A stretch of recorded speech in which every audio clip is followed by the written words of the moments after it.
Humphrey and Bobby Cleveland's with us today. We're back on Elephant in the Room, and we just thank y'all for joining us. Hope that what we're going to talk about today is something that all Oklahoma needs to hear. Now, my good friend Bob come up with the plan that we're going to start doing every Sunday. We're just going to take just a second for pet peeves, my pet peeves. So, Bob, this week I thought my pet peeve is when you have a really, really great restaurant that you really, really love. And I mean, you love that restaurant. That's one of your favorite places to go. And then they go woke and they start putting out the rainbow colored rockers out in front, change their logo, and go just plumb crazy. Why would Cracker Barrel, of all the things, do such a stupid thing? That just ticks me off, Bob. I've been reading about that, and that surprises me because I like to go to Cracker Barrel. Now my kids, none of my kids go to Cracker Barrel. I think it's for old people. Bob, I'm the same age as your kids. I love Cracker Barrel. I do too. Those cinnamon rolls you get in that pan, cinnamon rolls. Oh, I mean, it's great. And I just love the atmosphere. You know, that's what I like is the old timey, set out on the porch with the recliners and the rocking chair. But Bob, I started reading the 2005. They went, well, I tell you another one. Brahms is another one. It just ticks me off. All my favorite restaurants have got into this wokeism, and again, I've boycotted every one of them.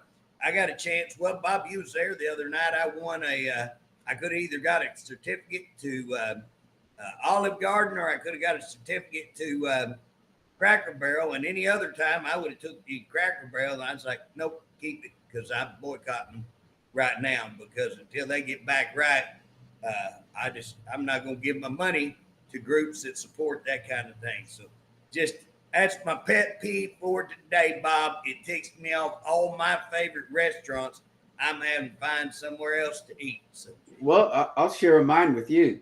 I think the tipping deal has gone out of control.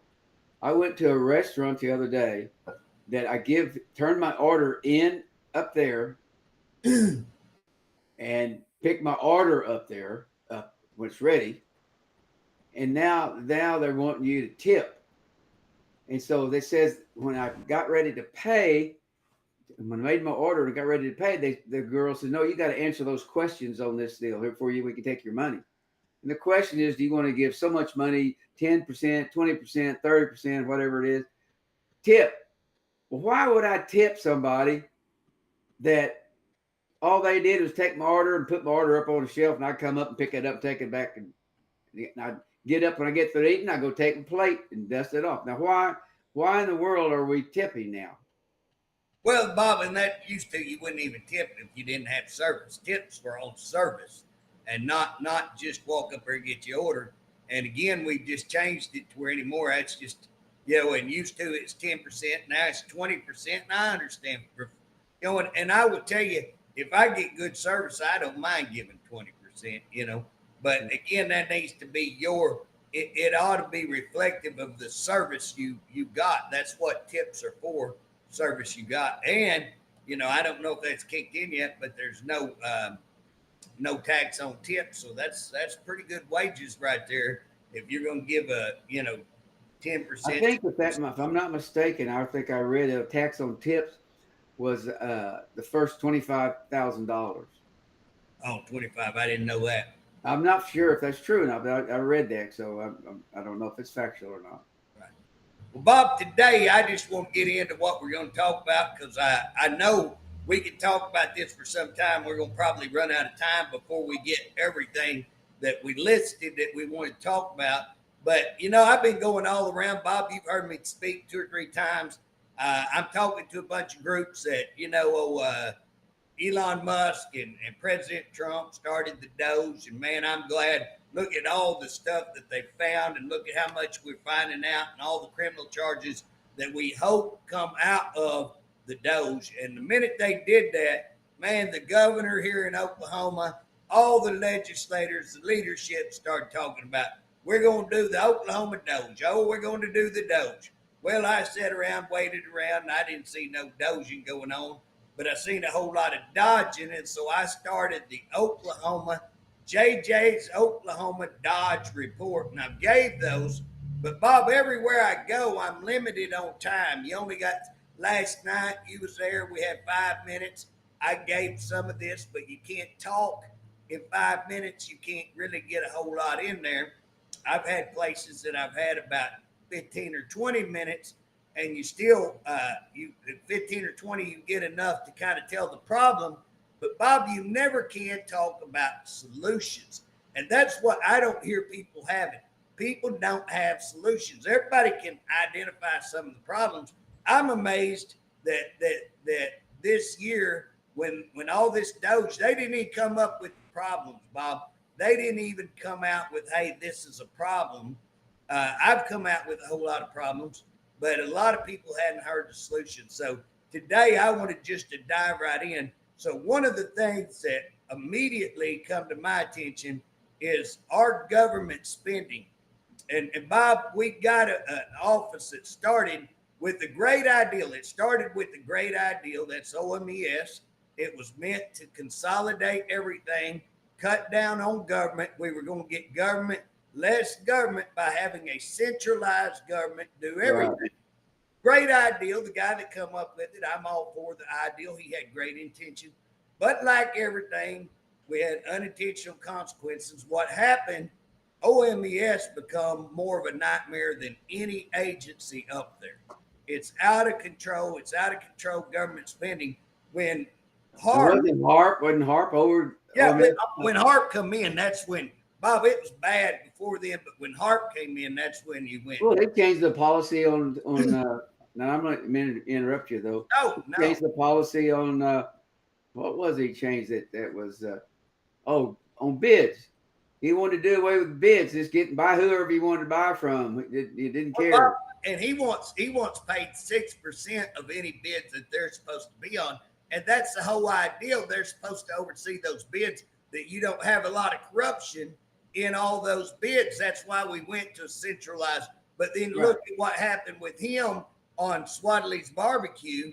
Guess what? Didn't shut that down. In fact, the people who were responsible for it, they've not been held accountable. They went after the Swadleys. But what about the people on the state? Oh, you don't hear nothing about it now. All of a sudden, it's just gone quiet. Nothing at all. And guarantee you they couldn't have done it without the tourism director most likely involved. I was on that investigation team. I can tell you, I'm convinced the tourism director is involved, and there had to be involvement on this side to get the money to that side. We didn't see anything. They didn't take care of all those POs. They were sending back POs, purchase orders. So again, they're totally worthless. If we looked at, Epic, same thing going on with Epic. You got some people being charged. No way that didn't come off the state side on the superintendent at that time. Had all kinds of problems, no investigations, nothing done. HARP came in and said, we're going to create a whole new way to hold employees accountable. And we had a merit protection system, pretty good system, but they created another system. I can't even remember what that's called, something civil service. Lord, anybody that comes up with that long of a name for such a, that'd tell you it's bad right there. But Bob, they did all that. Here's what I would like to see, the solution that I'm talking about. Every one of these agencies are bloated. They're completely bloated. They have all kinds of high administration. All your high-paying office, salaries are going to all those people, and you're seeing hardly nothing get done. What I would like to see is us to go to a computerized, and there's several different ways you can do this. And I'm not for this electronic currency. You know what I'm saying? It's going that way. We're going to see Bitcoin. We're going to see all this kind of stuff go on. But here's what I would like to see is that when we're looking at a centralized government, or again, just in the state that's OMES, why don't we have every agency being paid all the salaries, all the income coming from right there? And Bob, you remember, so when we were doing with DLC, me and Bob were working with DLC, and we found a lot of money. You remember how we found that money that they had in there, Bob? Well, we was just looking at all the money they have. Roy, I understand it. Well, Remember it. you remember what we did was we went in there and looked at how many employees they How many claimed employees they they had, and how many administration they have. Yeah, and then we looked at how many they actually had. So We added it up, which wasn't that hard to do, JJ. it ain't that hard to do. And so here's the deal: they claimed to have 1,700, when they, in reality they were 940 short. So they had 800 something or whatever it was. Now, Bob, when you're looking at, a lot of people think, well, 940 short, okay, big deal. But when you're looking at that, each one of those salaries, the lowest paid salary was 55,400. Now you take 55,400 and multiply that times 940, I think it was, come up with a fairly big amount of money. It's somewhere in the $50 million range or something like that. Then we turned around and did the same thing to probation officers. We did the same thing to nurses. Roughly got about $80 million that the Department of Corrections was padding their whole budget on every year. And we Some names were on there twice. Yeah, and here's what's funny, Bob. Imagine that in every agency. You know the Department of Corrections ain't the only one doing that. So here's what I'm saying. If we paid by electronic and OMES was actually over all of that, then if they would only get the money because they could not pad that, because the actual payment would go out right here. And that's the same thing on all of their bills, their food. Guess what? They're wasting, they're padding that. They're doing the same thing, whether it be uniforms, whether it be cars, whether it be food, all of that stuff. They pad it up so they can get more money. When if we had a digital currency for the state, just to pay out for the state. Now we would use real cash money. OMES would use cash money to pay the bills. But we would have currency digital throughout the state. And what that would do, you could track every cost. You would be able to track every cost, and you would be able to what you saved. Guess what? You can turn around and spend that on improving that agency. My deal is, if you got, I bet you DOC has a $500 million or better budget, and I bet you could save a lot of money. Two things: digital currency and going in basically slimming down their administration. They got a bloated administration. You go in there, you cut that down. This is every agency, not just DOC, every agency. But when we talk about DOC finding that money, it was real money, guys. This ain't maybe money. We got a $43 million raise every year going forward. But when we studied that, we went back 3 years. So we found $80 million a year that they had padded. Where's that money going, Bob? I mean, that's $240 million. Where'd it go? Now, in the fourth year, we got $43 million back, but that still leaves $37 million. Where is that money going, and how's it being spent? Nobody can tell you. And again, the Oklahoma government doesn't seem to care. And when you take that over all the agencies that we're talking about, guess what? That's a lot of money. And so all they really care about is don't do it. Don't investigate it. Don't say anything. Well, Bob, anybody that calls it out, because every one of these agencies are getting contracts, they're getting this, they're getting that. I'll give you a good example. Again, let's go back to DOC. You know, they're looking at a $70 million contract for food service, privatized food service. Now, Bob, there's a lot of ways that you can get kickbacks on that people can get paid off, that there's so much room for corruption. And if we would take them out of that to where all of that goes through an actual OMES, OMES was a good idea, but Bob, for lack of a better word, it got bastardized by the government. So once the government comes in and takes over, guess what? You're back to all you did was just create a worse, bigger office of government. You just created a bunch more administrators. That's all you created. Why not go back and take OMS back? I mean, get down to bare knuckle skeleton and create to where digitally everything can be from every agency. We know on rent, whatever is paid is paid.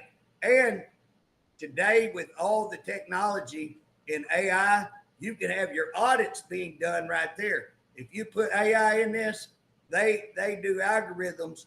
They look for inconsistencies. They look for problems while this digital stuff's coming in, and you catch all that as it's happening. You get it stopped. It's not brain surgery. Well, JJ, was it there? You can correct me if I'm wrong. Was there even bills that were being paid that they had no invoice to match up? You had an order and there's nothing to match up it to pay in something. I found. So here's what's funny. I tricked OMMA. So Oklahoma Medical Marijuana Association. If you remember, Bob, when I was staying up there with you, I'd go over and meet some whistleblowers, and I got to working with them, and we turned in mountains of stuff to the state auditor that you've never heard of since. But what they were doing, so like on one of them, I saw where they were buying furniture from the Department of Corrections, that what do you call that? Correctional industry. So millions of dollars. Yes. And so here's the deal. I'm looking because your state agency has to do purchase order. So the medical marijuana should have been using purchase orders. When it went over here to the correctional industry, they should have been using a purchase order. They should have been using the same one. Well, I start looking on this invoice. Guess what? Neither one of them are doing POs. And there's 16 different invoices that total up to about $1 million just on that little invoice. And Bob, I went back and found all kinds, mountains of stuff where they're doing without purchase orders, because that's what happened when Harp come in. He just did away with all this stuff. The way they do business, they quit holding anybody accountable. They quit monitoring stuff. Bob, another way they did, we used to have a bidding process. So in order to bid, you had to get 3 bids or so, and you're supposed to take the lowest bidder unless you can justify why you didn't. Well, Bob, there in Oklahoma Medical Marijuana, I found all kinds of stuff. Now, I had whistleblowers giving it to me, but what we were able to prove is that they went out and got attorneys, and the attorneys had been working for them for 10 months with no contract. That was multiple attorneys, two or three. They had technology people that had been working for quite some time with no contract. Well, here's what's funny, Bob. So when you're reporting, when you're saying, well, they violated that, it's not showing because there is no contract. So basically, it's like, unless somebody goes and finds that, it's nowhere on documented. So you can't catch them unless somebody turns it in, and then you go, oh, okay, y'all didn't follow the rule here.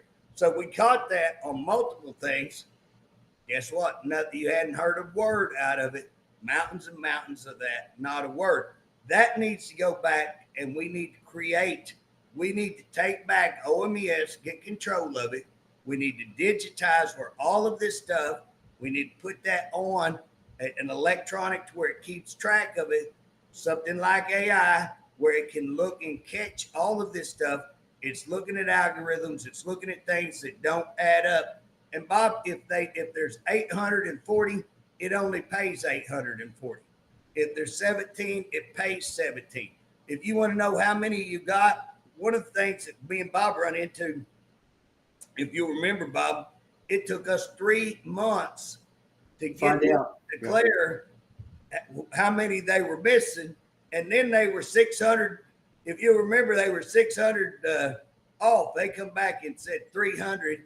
And when I said, that's a lie, y'all way farther than 300. I've already called and done around. And if you remember, I told them it's 750. And then they come back and said, well, it's 940 when we finally got down to it. So again, Bob, if we had the kind of system that I'm talking about, you could immediately know exactly how many were being paid, exactly what was there, and you know exactly how much money you were saving.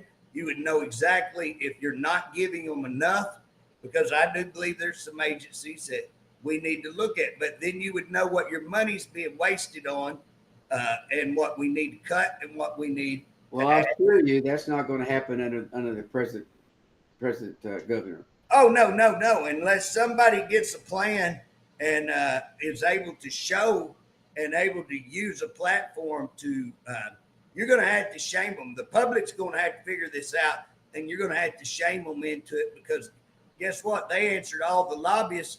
Lobbyists love what they got going on now, because they're getting all these contracts. They represent all kinds of people. Just think about, Bob, we used to provide all the food. The prisons grew all the food. They didn't need an outside. Now, guess what? You're going to buy all your food twice as much as what? Why? Because lobbyists are doing that. We used to build our own prisons. We used to do all kinds of building, and used to, the Department of Corrections helped other state facilities build stuff and do stuff. Guess what? You don't see any of that anymore, because they don't have the manpower, and because lobbyists want to get, they want to build a prison. They want to build a prison for multiple millions of dollars instead of us building. The last one I saw, we built the kitchen down there at our place. Their kitchen burned down. And so, Bob, get control of your dog now. I can't. I don't. I need somebody else here at the house that could get her when she's like that. It's the same thing. Same thing when you're living alone. You can't find your phone. You used to, like, you say, Barbara, call my phone, or she'd say, Bob, call my phone. Come here. And so anyway, you find it nowadays. I lose it for days. Well, get back to what we were talking about. When I worked at Howard McLeod, you had a prison down there that the kitchen burnt, and that warden down there decided that he would build his own prison, and they had just stopped that. He's going to build his own kitchen.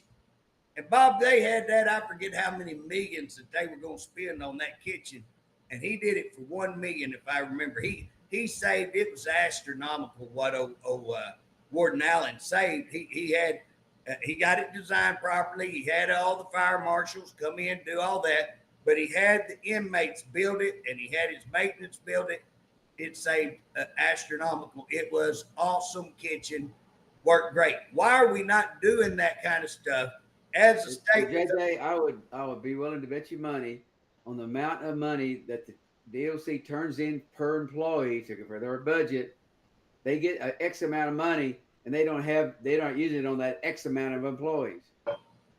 Bob, I guarantee you they got it padded on employees. They got it padded on uniforms. They're probably getting money on uniforms, and the officers can't get a uniform. They're probably turning in lights, and you can't get a flashlight. They're probably turning in extra vehicles, and guess what? Bob, they're padding it, and it ain't DOC. It's every one of these state agencies. And if we had the system that I'm talking about, you would be able to see what jobs are being paid. You'd be able to see who's doing what job. You'd be able to see what jobs you need to cut. You'd be able to see what you need to increase money on, what you need to decrease money on. It would automatically solve a lot. And that's not going to solve every problem. Bob, we know computers don't go down there and get people out of jail. Computers don't go down there and break up a fight. So you're going to have people. You're going to have people. But, Bob, we could use technology on what I'm talking about to astronomically fix all these state agencies. It's not one. And, again, this was a good ideal. We just need to take back the ideal and make it work. Bob, next thing I want to talk about, we could spend the whole day just talking about that right there. But one of the biggest things that we've got in the state of Oklahoma, our district attorneys have hijacked the entire criminal justice system. JJ, our district attorneys are like cartels. They're just like the cartels. They're bullies. And I'm not saying every one of them are, but I'm saying the majority of them are. I seen it when I was in office, how much power they have. And now that I've been out, I even see they got more power. But something's got to give. We got to take this away from them, because they don't justice reform sucks under them. Well, Bob, they basically hijacked it, because what was intended to do supervision, they've taken all the supervision. So that 780, when we reduced all that to misdemeanor, the DAs have taken it. They're not doing supervision. The appellate court told them that if they do supervision, the money has to go to the actual act of supervision, and they actually have to do it. They have continued to do it. No, it is fraud. And so again, they've been told by the appellate court that it's fraud, and they keep doing it. Now we're talking about the top law enforcement people in the state know that they committed fraud. The appellate court told them directly. These judges told the top lawyers for the law enforcement that what you're doing is fraud. Stop it. And they've kept on doing it. Now they've changed the way they collected money, and that just made it even more illegal the way they're collecting it.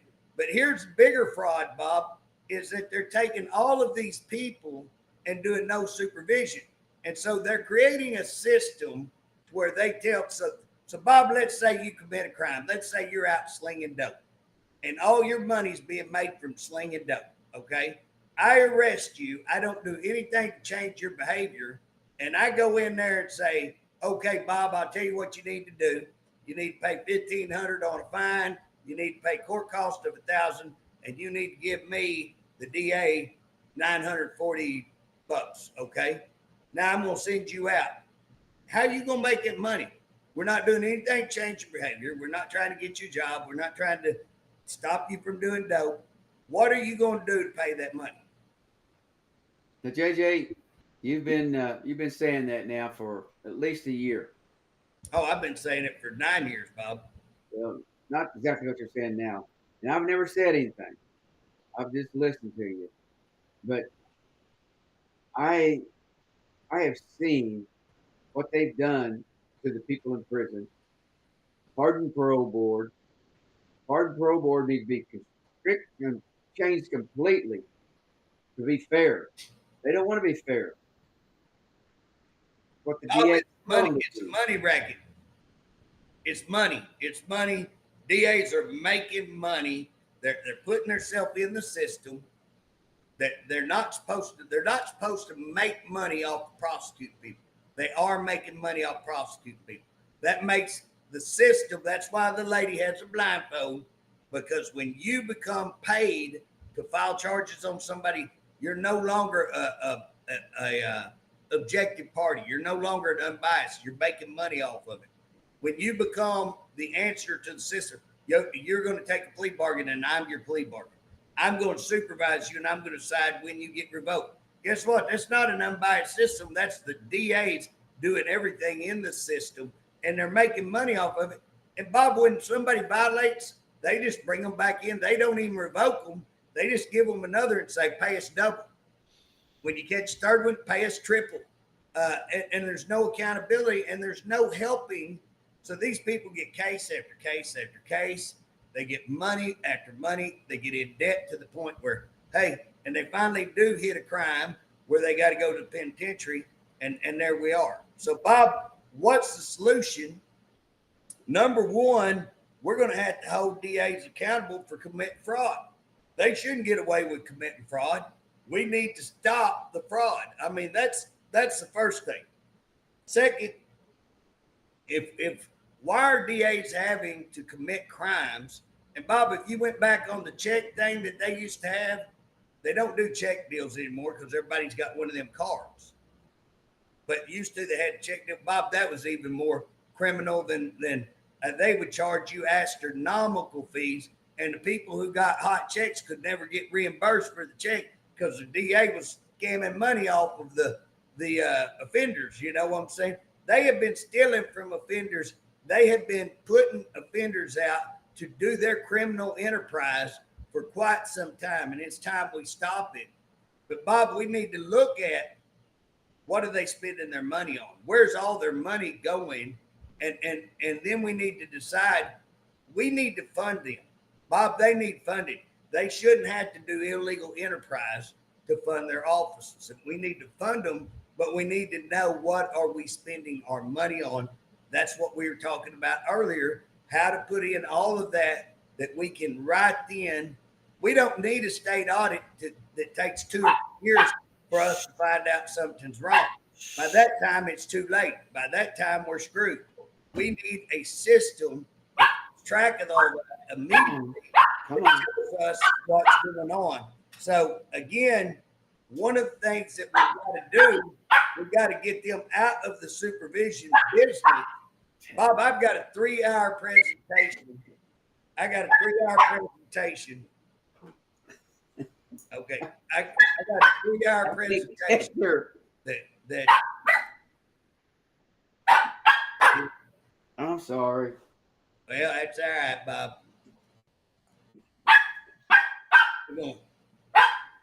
Anyways, while Bob's dealing with his dog, I'm gonna go ahead and tell y'all what's going on. Mute me. I'm gonna get this. We got a 3-hour presentation that I have prepared that will actually tell how to create a whole new criminal justice system. It goes back to getting the DAs out of the business. We put them doing what they're supposed to. They actually prosecute. They go in and they prosecute. And then we turn around, we create a real supervision in each county. We set up a whole board with judges, sheriffs, county commissioners, private citizens. We start a probation. We get the money. We do away with regular probation. We do away with drug court. We do away, and we take that from the mental health. We take the probation from DOC. We take community supervision from DOC. And we get the DAs out of that system, and we get all our money right there. So we don't have to come up with new money to fund this. We already have the money.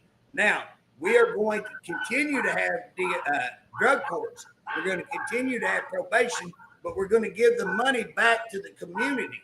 Now, Republicans say they're for less government and more local government. We're taking the money away from the state agencies.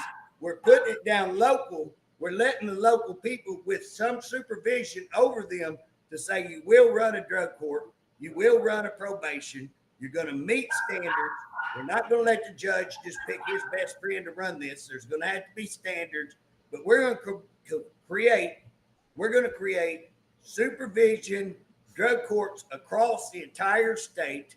We're going to create a computer system that links all of these. So if somebody goes down to Idabel and commits a crime who's on probation from El Reno, guess what? It's going to alert Idabel and El Reno that he's on probation up here or she's on probation up here. So we've got them linked. We get the DAs out. We take the money from the state. We put it back in the community. We get better services, real supervision, real drug courts, real consequences. We don't let people continue to create crime. We put in alternatives like we can create like drug treatments as an alternative. Instead of sending people to prison, send them to an alternative where that they are actually getting treatment for drugs and that they have to work and pay for themselves. They're not in jail. It's not going on their record. So that's one of the ways that we can supercharge, create a whole system across the state, stop people from going to prison. One of the things, Bob, and we're talking about DAs right now, but we're going to talk about DOC, we're going to talk about mental health.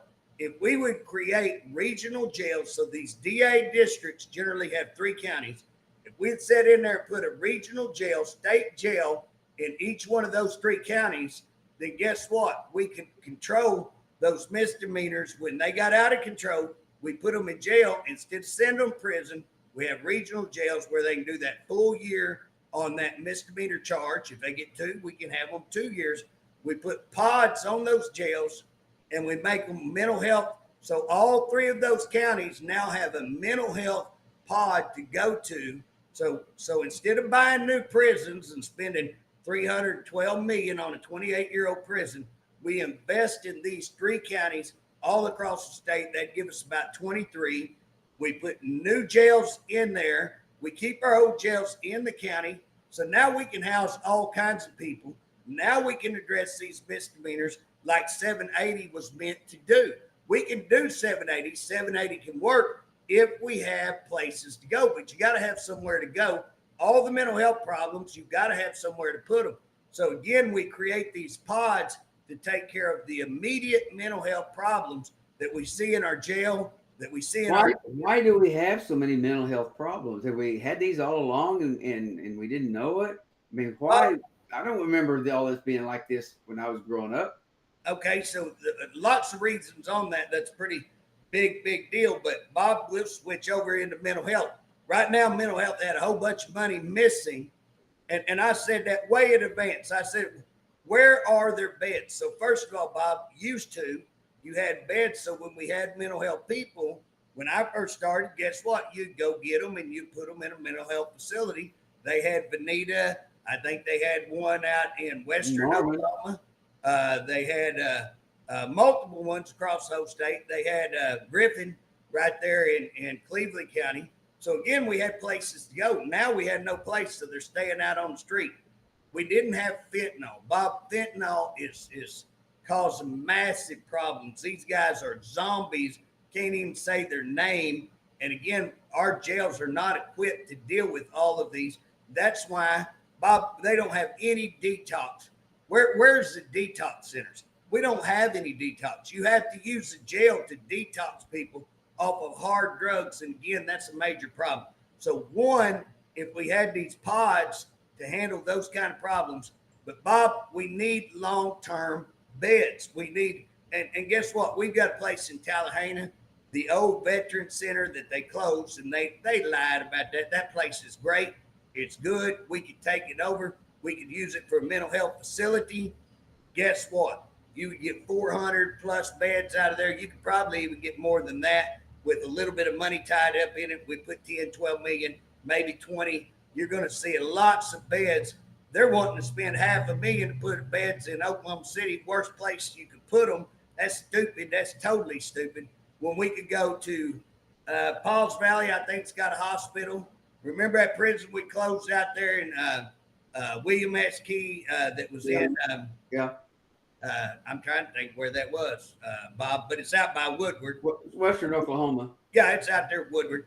And so, anyways, we could find all kinds of beds around the state if we had these pods where we get them in, immediate care, immediate assessment, and then we transport them to these other facilities if they need long-term care. What that's going to do is take a lot of the mental health burden off of the prison. It's going to take the mental health burden off of the jail. And again, it's going to create all kinds of answers to the problem. But we need to take that money that we've been giving mental health that they're not doing anything with and put that in on these beds that I'm talking about. And that's what about the money that these cities are paying for all these mental health people on the streets? Right. Bob, we need to account for all of the money and then start putting it in places that actually address the problem. We don't need people wandering around on the street. It doesn't look good. It's not safe. And Bob, all we're doing is waiting until they commit a crime. It's not if they're going to commit a crime. They are going to commit a crime. Bob, I will guarantee you most of the people, and you know this, you've dealt with it a bunch. Most of the people who are in jail on mental health issues that now have a major crime due to a mental health issue have probably been to mental health 10,000 times begging for help. Hey, we got a problem. We got a problem. Can we get some help? Can we get some help? And they're turned away. And guess what? And I can tell you story after story. I was trying to think of the labor secretary's name. Mark, can't remember his name. He got killed by his son. Yeah, by his son. Guess what? Go talk to them. He'd had all kinds of problems. That should have never happened. They should have had him in somewhere on mental health issues. And now he's ended up in jail. And guess what? That's not where that boy's got problems. You know what I'm saying? He's not going to do well in jail because, again, he's just not cut out for that. It's not. But he had all these mental health problems. Bob, I can tell you story after story. We have got to create pods where we can get those people in, get them properly assessed, where they see real people who have real backgrounds in criminal justice.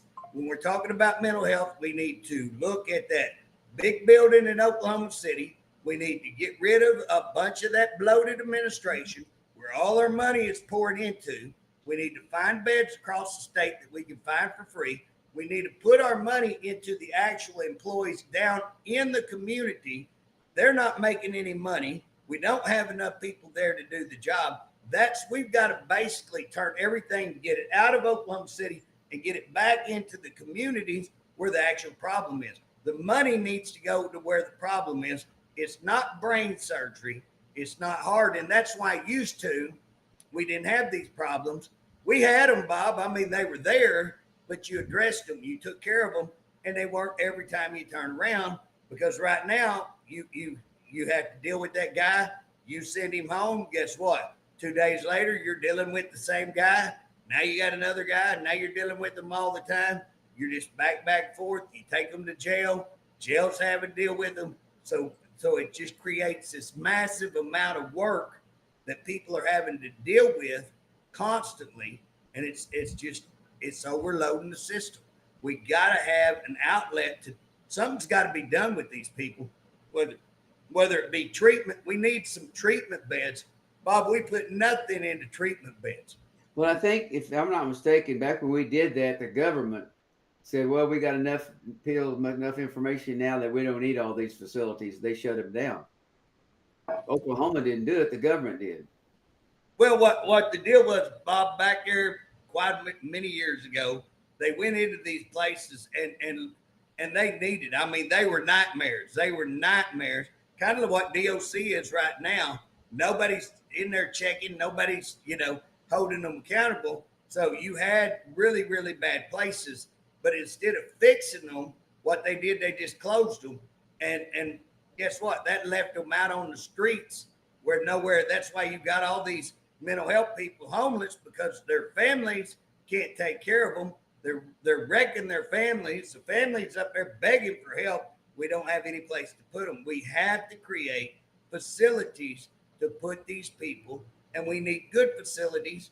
And again, I'm not talking about it. It doesn't have to be the Holiday Inn, but it needs to be decent, and they need to be treated right. Well, JJ, you've been accused basically by DOC that you have all these complaints.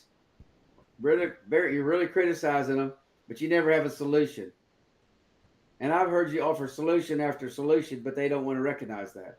Just like you're offering solutions now. I'm not saying yours may not be the best solution, but it's something that nobody else is offering anything. Bob, that's what I'm saying. I'm ready to sit down with anybody and say, hey, all I'm doing is giving you a place to start. If, me and you talked about it, if you have a good idea, I'm like, darn it, that's a good idea. Bob, I'm going to steal that from you. Tomorrow I may be saying it's my idea. But Bob, that's the way you start with the building block and you work. I listened to somebody give a speech the other day, and they said, well, I will work on solutions. And again, I thought, well, I've been working on solutions for 9 years, and they don't want to hear. I have a 3-hour presentation how to fix your entire criminal justice system in the community, as well as in the Department of Corrections, as well as your district attorneys, and it addresses all this mental health problem that we're talking about. Bob, with DOC, Bob, they're covering up murders, they're covering up rapes, they're covering up human rights violations. We don't have time to go into the proof, but we provided mountains and mountains. We're filing lawsuits on all that. But Bob, do you know that if we get a person trained, in a technical position, a life wages skill, okay, something that actually you can live off of, that person is 66% less likely to return back to the prison. So what I'm saying is we have a workforce shortage in Oklahoma. We're wanting to bring all these people to Oklahoma, all of these businesses. We have a workforce shortage. Guess what? We have roughly 50,000 people on supervision or in prison that we could train. And if we would start training, so we would look at what are the jobs that we can't get filled? How do we get them filled? We start training these people. We do good training, and then we monitor them. We leave them as prisoners. We have a new level, and we put a prisoner out. So instead of having pro and calling it pro, I want to change it. Let's put them out as a prisoner. That way, if they come in and they have a dirty UA, nothing to talk about. You're a prisoner. You're going back to higher security. We don't have to have a hearing. We don't have to have, guess what? We'll do a little DOC hearing and determine whether you were dirty or not, but we're going to take you back. If you don't go to work, you're going to go back to higher security. We can get these people out. They say it costs $80 a day until you try to hold them that. And then they, oh, no, oh, you don't understand fixed costs, variable costs. But Bob, we can get them out. We can hire parole officers. I want to split, do the community, have parole officers. If we let 20 people out per parole officer, it'll pay that parole officer's salary. We will make money enough that we can pay for a lot of the technology training. We can get with the technology centers. They have quite a bit of money. We can do all of this stuff. And guess what? We can put that prisoner out there working, and we can help him get a job. And if he doesn't do what, or she doesn't do what they're supposed to, we return them immediately. We don't allow them to have time to screw up. If they're going to start screwing up, we send them back right then. Guess what, Bob? Saves the state a lot of money. We get employees. They pay taxes. We're you know what I'm saying? It will work. And again, I want a place where if you want to better yourself, come over here and we're going to better you. If you don't, you can go right over here and spend day per day. We're not going to give you good time for sitting around tearing up our facilities, for doing nothing. If you want good time, if you want credit for time served, if you want added, then you come over here and earn it, and you stop being a knucklehead. And if you don't, again, I'm not for abusing anybody, but I'm telling you, you can sit right over there in a room with no TV, no nothing. You can look at yourself in the mirror, I guess, if we let them have a mirror. But you know what I'm saying? You've got to reward good behavior and you got to punish bad behavior. It's that simple. And again, we don't keep rewarding bad behavior. We've got the prisons are out of control. And a big part of that, Bob, is staffing.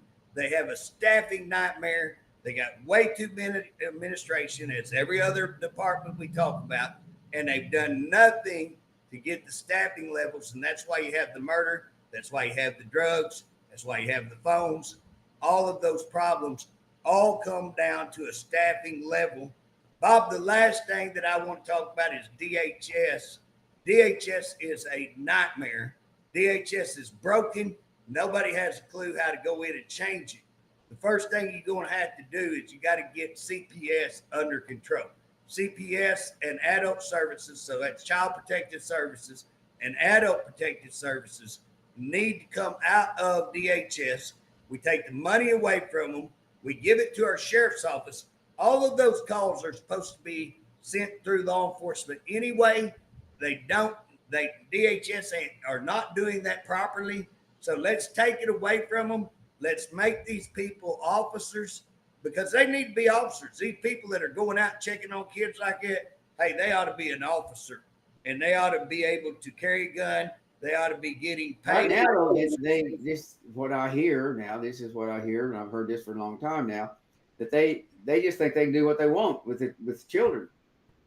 Well, that's because nobody bucks them, Bob. They go out there, and if you try to stand up, they get mad at you, and they'll just take your kid away. It is unreal how they're not following law, and that's why I'd like to see them go under sheriff's office, because I don't believe these sheriffs, for the main part, would allow that. You know what I'm saying? They would control. No, you're going to follow the law, and you're going to do it properly. And again, that's what we need. If the kid needs to be removed out of the home, but the sheriff, they won't even touch a DHS deal. They don't want to get involved in it. No, nobody wants to get involved in it, because guess what? The courts say, "I'll just listen to DHS," and they let DHS do whatever they want. Whatever DHS says, they go to talk to that judge before they have a hearing, tell them what they got and what the problem is. Well, Bob, they're basically, I can name you case after case where they have not had due process at all in the system.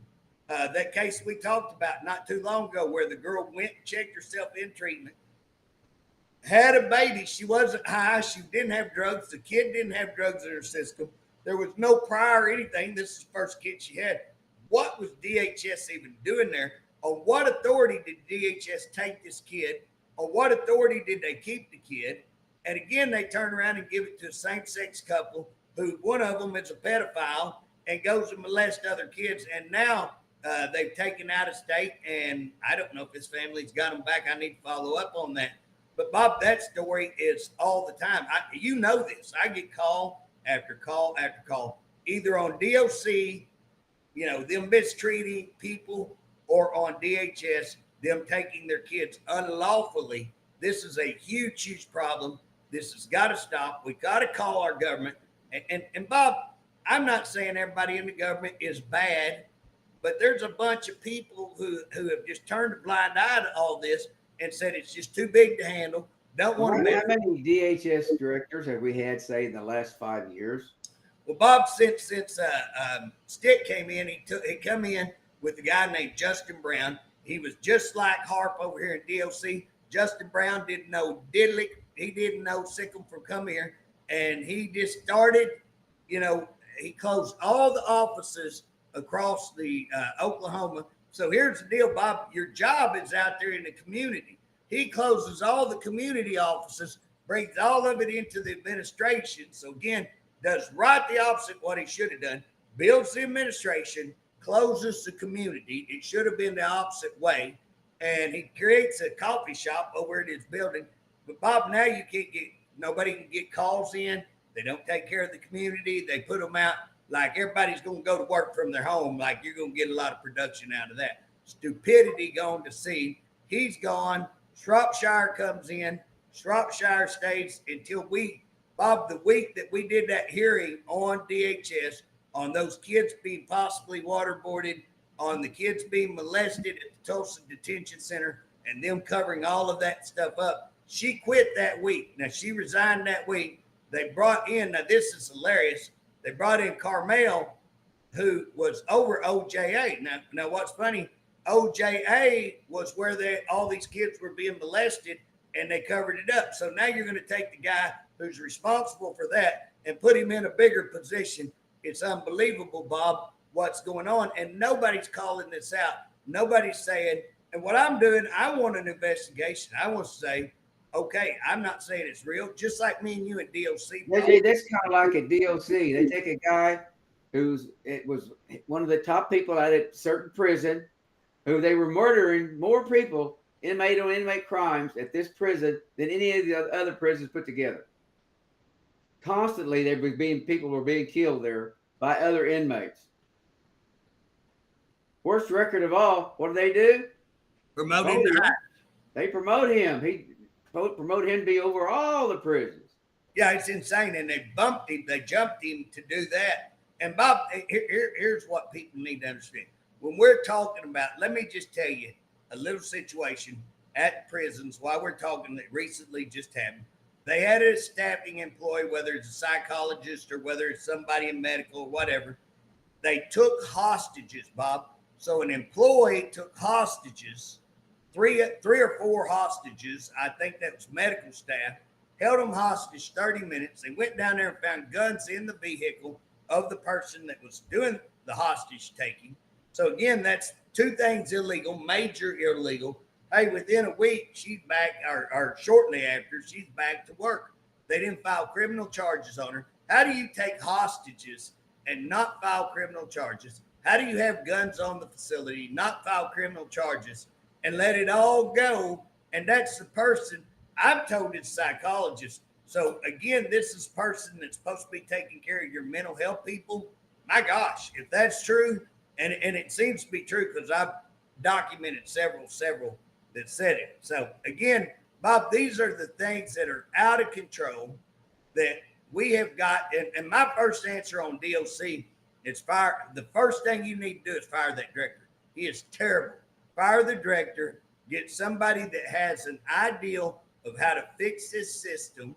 Again, you're going to have the first thing to address is going to be the staffing. You're going to have to you may even need to talk to the governor to have National Guard come in until you get things leveled out, get the people who are killing everybody locked down, in places locked down, let other people out, say, hey, if you want to be on this yard, you're going to maintain dignity and control, respect, turn in all your phones, turn in all the knives, get all that, shake every prison down, bring in National Guard, do that 3 or 4 weeks, maybe a month, hire staff.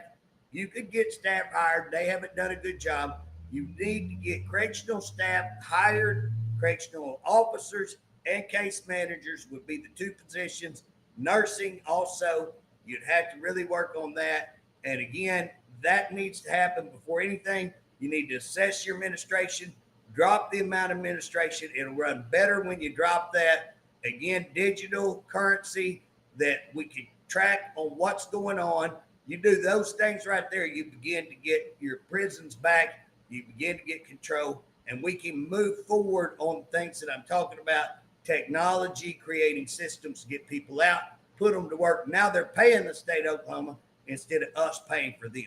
That's the whole goal. We need to talk about, doing our own food business. We need to talk about doing our own construction, get the lobbyists out of that. Let's go back to doing those kind of things. That's training people how to work. That's training people in skills.